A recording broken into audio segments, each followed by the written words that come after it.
Hi, my name is Erik Rye. I'm with the Center for Measurement and Analysis of Network Data at the Naval Postgraduate School, along with Rob Beverly, also from NPS. And the title of our talk is Discovering the IPv6 Network Periphery. So first, just a brief bit of background and motivation to get everybody thinking the same way about IPv6 measurements.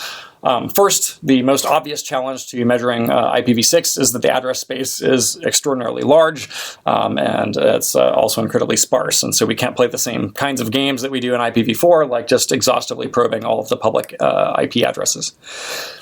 Secondly, IPv6 addresses are often ephemeral or dynamic. For instance, RFC 4941, this is Slack with privacy extensions RFC, specifies a mechanism for hosts to generate temporal addresses and then later deprecate them for privacy reasons.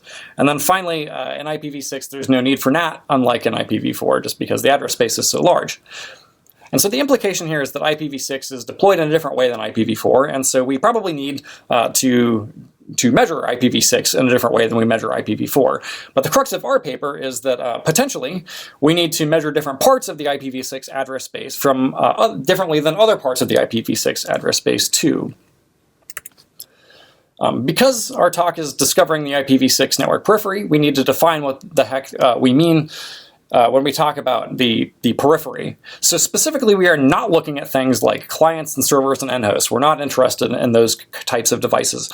What we are interested in discovering in this work are CPE routers, or sometimes called SOHO routers. So CPE stands for customer premises equipment, and these devices often, as the name implies, exist on the customer's premises. So if this is a residential customer, these are the devices inside the customer's house. If this is a small business customer, like these devices are actually at the place of business. In IPv6, unlike in IPv4, these boxes aren't acting as NATs, they're acting as a routed hop. So just as a way of contrasting what we're attempting to do with how you might go about finding the network periphery in IPv4, is if I wanted to find these CPE devices in IPv4, probably what I would do is I would just send probes out to all of the publicly routable IP addresses, because we can do that in v4 fairly easily, and get responses back from those CPE devices, just like any other host that's configured to respond to ICMP or some other type of traceroute would respond.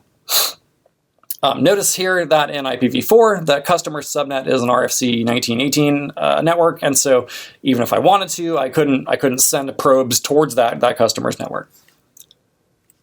Contrast that with the situation in IPv6, and this is what we're attempting to do in this work.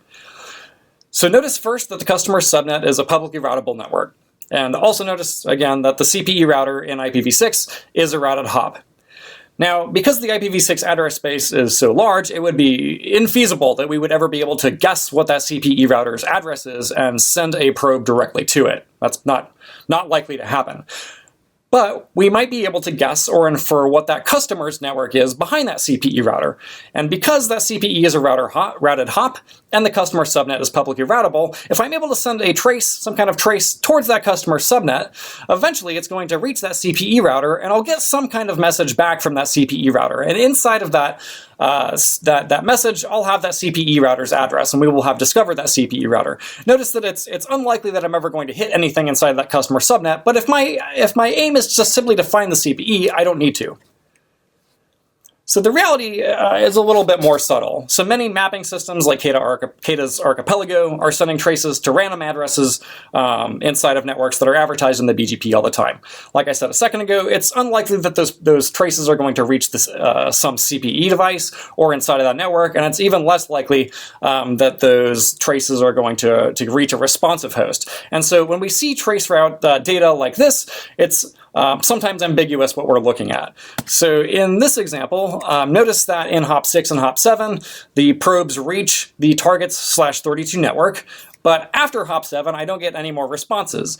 And so at this point, it's not clear exactly whether what we're seeing in hop 7 is some CPE device or whether that's still some ISP infrastructure. And so that's the end of the motivation. What our work provides are 4 separate contributions. The first is a discovery algorithm that we call Edgy, which I'll talk about in detail in a second. The second is using Edgy, we conduct a 2-month-long internet-wide measurement campaign. And based on the results that we get from that measurement campaign, we're able to do a variety of things with the addresses of the network periphery that we get back. We're able to make some characterizations, and we'll talk about those later in the talk. And finally, based on some of the things that we discover, we've identified several areas of future work, some of which we're actively working on now. And so when we combine these contributions, what we end up with is a more complete IPv6 topology. And obviously, more complete topologies are better than less complete topologies for a variety of reasons. Obviously, we want to be able to track IPv6 adoption. We want to be able to do things like census studies, measure reliability and outage detection. And finally, based on some of the addresses that we find, there are some security implications with how IPv6 is deployed, especially at the network periphery that we'll talk about. Our first contribution is a discovery algorithm that's designed to discover the IPv6 network periphery that we call Edgy. Edgy operates in 2 distinct phases. The first phase, that we call the initialization phase, is used to find quote-unquote interesting target/48 prefixes that we then use in the second phase, which we call the discovery phase. The discovery phase is used to iteratively decompose those target 48 prefixes that we have identified in the initialization phase in order to find actively IP addresses that exist in the IPv6 network periphery. So we'll talk about each of these phases in a little bit more detail now. During the initialization phase, Edgy ingests previous traceroute campaign data. So it's important to note here that Edgy requires previous traceroute campaigns in order to initialize itself. In our work, we examined 2 different sources of previous traceroute data. The first is a large-scale CADA traceroute campaign that they conducted using the ARC measurement infrastructure in August of 2018. And in this traceroute campaign, they sent a trace to an address in every routed /48 prefix in the BGP. And for obvious reasons, we call this the BGP informed seed. The second source of traceroute data that we use is what we call the hit list informed seed. So Oliver Gasser and others at TU Munich operate what's known as the IPv6 hit list service, which is a large public repository of known responsive IPv6 addresses. In a paper at IMC 2018, Rob and others sent traces to the addresses in the IPv6 hit list service.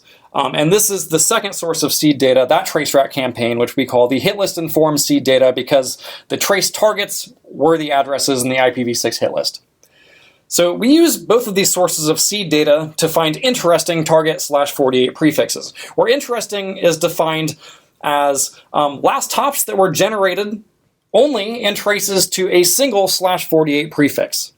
We call those /48 prefixes interesting if last hops are unique to one single /48.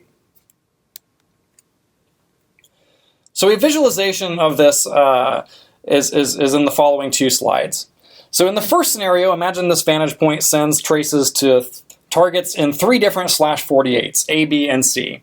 And imagine that these traces to A, B, and C, which are in different /48s, all generate the same last hop address, which we've labeled here as X. There's a couple of different reasons why we might have this. The first is perhaps there is actually additional structure beyond X, but we are just unable to see it because of ICMP6 filtering. We don't see any responses back.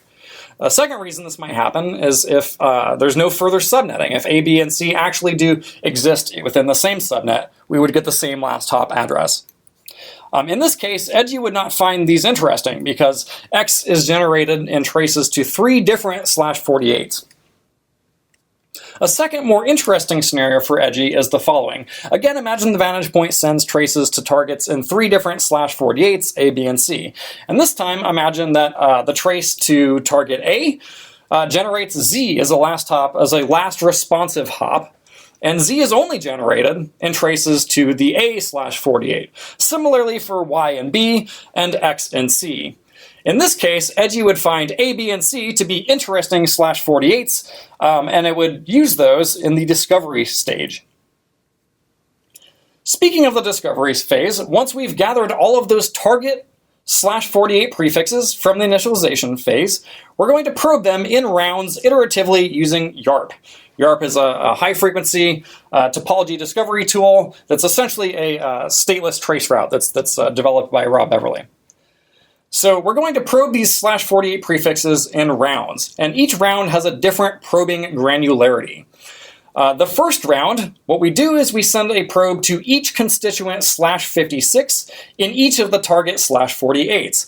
Based on the number of new last hop addresses that we discover, last responsive hop addresses that we discover in each round, if the number is greater than a continuation threshold, we send those target /48 prefixes onto the next round. So our second round is a /60 granularity. The third round corresponds to a /62 probing granularity, and the final round corresponds to a /64 probing granularity.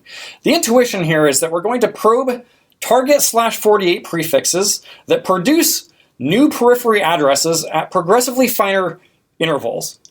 Whereas the corollary to that is if prefixes do not generate a specified number of new periphery addresses at each round, we're going to stop probing them earlier, at an earlier round, and only probe those prefixes at finer granularities that do indeed discover new addresses. So a visualization of this is the following. Imagine in one of the early rounds, say the /56 round, I send a probe, and it ends up reaching this CPE, this top CPE device here. That's the probe is the red arrow. Notice that in highly subnetted prefixes, like what we have here, we're not going to discover a significant amount of topology in early rounds. However, because prefixes that are significantly subnetted should meet the discovery threshold n, they will go on to further and further probing rounds until we're discovering more and more of the topology. Say in the /64 or final round of probing, we would discover all three of these devices here. Our second contribution is the measurement campaign that we conducted in September and October of last year. Using the BGP-informed seed, we probed 130,000 unique /48 prefixes, and using the hit list informed seed, we probed 111,000 unique /48 prefixes. We probed these prefixes from a single vantage point in Switzerland, and we followed the ethical probing best practices, including running a informative website on the vantage point itself with instructions on how to opt out. We received no opt-out requests during this probing campaign. During the campaign, we discovered approximately 64 million unique router interfaces that are in the IPv6 network periphery. These addresses that we discovered are nearly entirely disjoint from the input seeds that we used in the initialization stage, and they're also nearly entirely disjoint from each other. So what this says is that both Edgy discovers new topology, and different seeds discover different new topology. Some high-level periphery characterization that we can do is shown in the following table here. So note first that on the left-hand side, we've got the probe round or probe granularity. I'll use those interchangeably. The first round, we probed each target /48. We sent probes to each constituent /56 within that /48. Notice that we began with approximately the same number of prefixes in both the BGP-informed seed and using the hit list informed seed. But notice that the number of prefixes that met that discovery threshold and moved on to subsequent rounds vary fairly significantly between the two different sources of seed data. Approximately 25% went on to the second round from the BGP-informed seed, but over 50% went on to the second round in the hit list informed seed. Also notice that while we discover about 37 million and 30 million unique last hop addresses, between the BGP-informed and hitlist-informed seeds, respectively, the set intersection is extraordinarily small. Only 1.5 million addresses existed in both of the two cumulative last hop addresses. So one interesting feature of the addresses that we discover on the network periphery are that a large proportion of them are EUI64 addresses. So EUI64 addresses are addresses in which the MAC address is used to deterministically generate the lower 64 bits of the IPv6 address. Essentially, the universal local bit is flipped from off to on, and then an FFFE are shoved in the middle of the MAC address. So this is a security potentially a security vulnerability, because now I'm able to remotely determine A, what the MAC address of the device is, and B, because the first 3 bytes of the MAC address encode who the manufacturer of the device or of the network interface are. I can do some fingerprinting that way.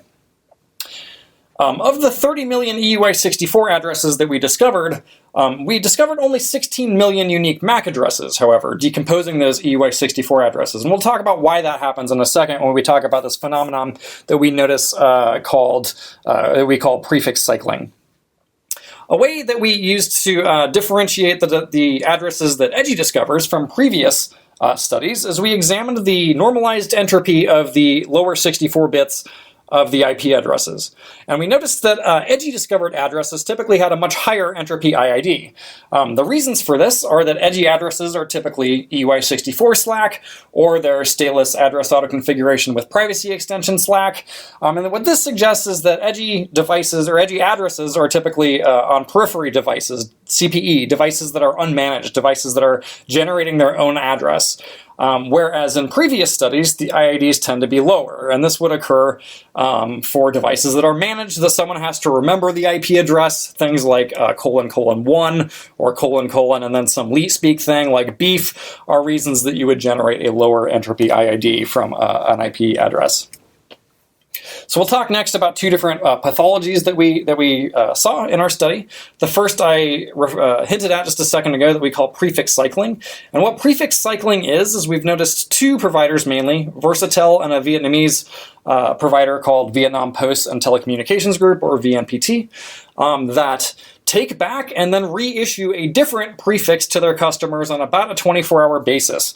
We were able to track this reissuing of network prefixes because we were able to track the EUI64 IP addresses, the IID that's EUI64, across prefix rotations throughout time. And what I mean by that is in the following example, in which we can follow an IID or a MAC address throughout a week. So these are all Versatel addresses that we see here. I've anonymized the lower 3 bytes of the MAC address in the IID just for privacy purposes. So notice that as an artifact of our probing, sometimes I would catch the prefix rotating during a single day. So notice that there's 2, on February 1st, there's 2 different network prefixes that had the same IID. And then sometimes we have between days, and again, this is just an artifact of how this was probed. Between days, I see the same IID and the same network prefix, the address carrying over between days. And so during this week-long period, I see 8 or 7 different IP addresses that all have the same lower 64 bits, all within the same /46. So this rotation is sort of constrained to this /46. It doesn't appear to be totally random, but is rather focused within this network. A second pathology that we saw was MAC address reuse. So again, of the 16 million unique MAC addresses that we discovered in the 30 million EUI64 v6 addresses, 12.5 million of those, the MAC address was only seen once, only seen in one prefix. The majority of the remaining ones, 2.8 million, were observed less than 10 times. This is likely indicative of prefix cycling or prefix rotation, like we just saw in the last slide. But a very small number of them were seen an extraordinary number of times. So there's this pattern prefix, or this pattern MAC address here, this 5802, 03, 04, 05, 06, that was seen nearly 750,000 times. We did a bunch of Googling. We attempted to figure out exactly what devices have this. The only place that we could definitively find that this MAC address appeared was in the IP address that the LTE WAN interface of Huawei hotspots generated. And there's also this D-Link prefix that was the second most common, or this D-Link MAC address that was the second most commonly observed MAC, nearly 200,000 times. We weren't able to figure out exactly what this is.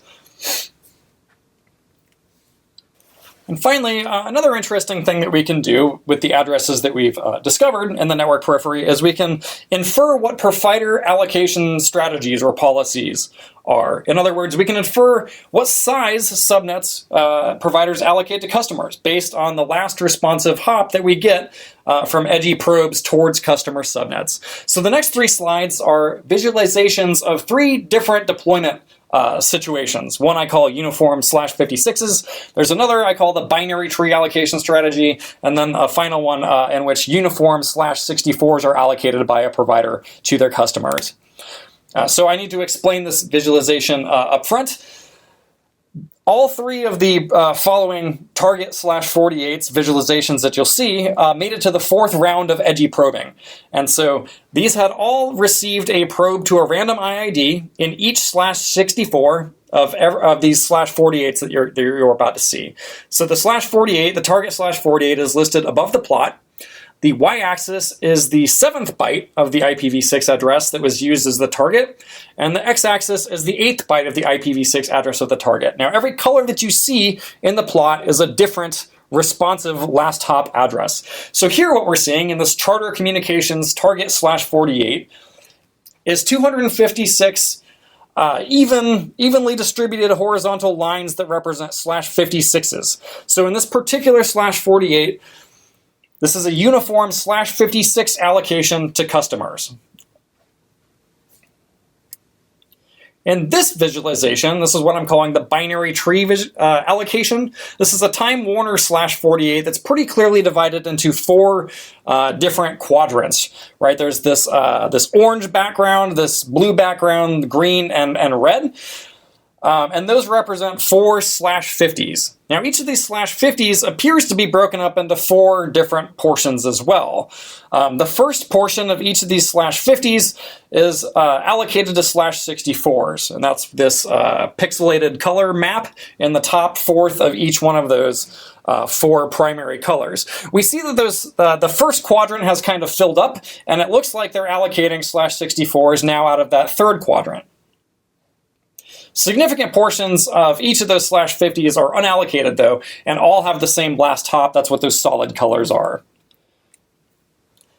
Now, finally, this is what I call the uniform /64 allocation. So this is a Vietnamese internet service provider called Viettel Group, and it looks like what they've done here is they've split the target /48 into 2 /49s. That's sort of the red background, and there's a green color on the bottom that you can kind of see. But the point is that the large majority of this target /48 in this particular /48 has been divvied up into /64s and provided to customers. And we're getting different last hop addresses to almost every address within this target /48. So finally, we've identified a couple of areas for future work, some of which we're working on now. The first area is to do a longitudinal study of this prefix cycling phenomenon.